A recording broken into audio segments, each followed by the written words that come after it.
algo que tiene que quedar muy claro. No tienes que seguir las enseñanzas de Buda para ser salvado. No, tengo que En ser... absoluto, en absoluto. Para nada. Tienes que liberarte del sufrimiento para trascender al sufrimiento. Eso es lo que tienes que hacer, ¿Y cómo se libera uno del sufrimiento? conociendo el sufrimiento. Entonces Buda habló de las cuatro nobles verdades. Primero dijo, Dung el Sheba, es conoce el sufrimiento, conoce los tipos de sufrimiento, identifica como sufrimiento aquello que creías que era placentero. Entonces, cuando conoces el sufrimiento, lo identificas. Eh, el segundo es el origen del sufrimiento. Si existe el sufrimiento, existe el origen del sufrimiento. Si existe el origen del sufrimiento, cuando eliminas el sufrimiento no sucede, ¿verdad? Cuando eliminas el origen, ¿no? Claro. Claro. Y eso es la cesación del sufrimiento. Y lo último es el sendero. Bueno, ¿Cómo pero espera. se elimina? Tú, o sea, esto la primera enseñanza es Conoce el sufrimiento. la segunda, Conoce la causa del sufrimiento. pero no desaparece el origen. No, no. Por eso la segunda es conoce el origen del sufrimiento. ¿Vale? Cuando conoces el origen del sufrimiento, viene la tercera, que es la cesación del sufrimiento. Cesa la causa para que no suceda el resultado. Cesa la causa, vale, ok. Cesas el origen del sufrimiento. ¿Vale? Esa es la cesación del sufrimiento. Tercera noble verdad. La cuarta noble verdad es el sendero. ¿Cómo lo hago? ¿Cuál es el camino que yo tengo que hacer para deshacer el origen del sufrimiento? Y este sendero es lo más importante. Pero Claro. lo que tiene que suceder es lo tercero. Para que suceda lo segundo, para eliminar lo primero.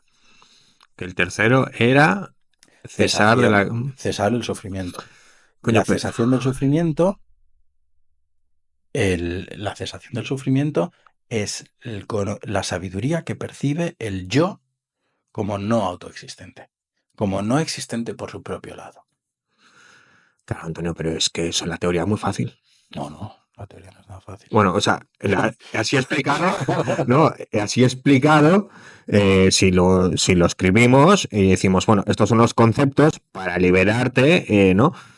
Vale, así, Claro, así escrito es fácil. Pero claro. luego, ¿cómo coño te Entonces, liberas del claro, sufrimiento? entonces lo que tienes que hacer es expandir todo eso.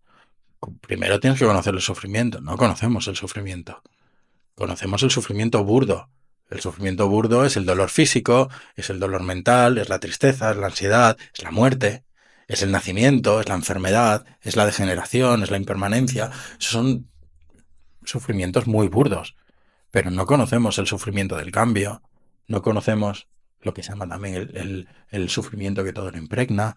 Es un fenómeno, son sufrimientos mucho más sutiles. Como no pueden interpretarse, no pueden relacionar, no pueden ser identificados, no los puedes eliminar y no puedes saber cuál es su origen. Entonces, la enseñanza se expande primero para conocer el sufrimiento. Tienes que conocer el sufrimiento. Cuando conoces el sufrimiento, tienes que conocer cuál es la causa del sufrimiento. ¿Y cuál es la causa del sufrimiento? Nuestros engaños, nuestras visiones erróneas, nuestras visiones complejas, equivocadas sobre los fenómenos, la realidad, la felicidad, las relaciones con los demás, todo. O la propia existencia de los fenómenos. Entonces, ese es el origen de nuestro sufrimiento. Entonces, ¿cómo lo cesamos? Descubriendo cómo son los fenómenos de verdad. Y la manera de hacerlo es conociendo la ausencia de existencia verdadera del yo, de cómo ese yo no se sostiene de verdad. Claro, pero entonces, claro, lo que decías tú, ¿cuánto? O sea, es que tienes que estudiar toda la vida esos conceptos para entenderlos, ¿no? Claro, no solo estudiar. Tú puedes saberlos de memoria. Yo sé de memoria montones de escrituras, pero yo no lo he realizado. Claro. Por eso también decía Buda, tú, Sam Gonson, primero escucha, luego estudia, analiza, reflexiona todas las aristas del problema. Y cuando ya lo tienes, familiarízate con él. Y ahí viene el GOM. Por eso me decían los monjes, y allí si no estudian, ¿por qué meditan? Claro.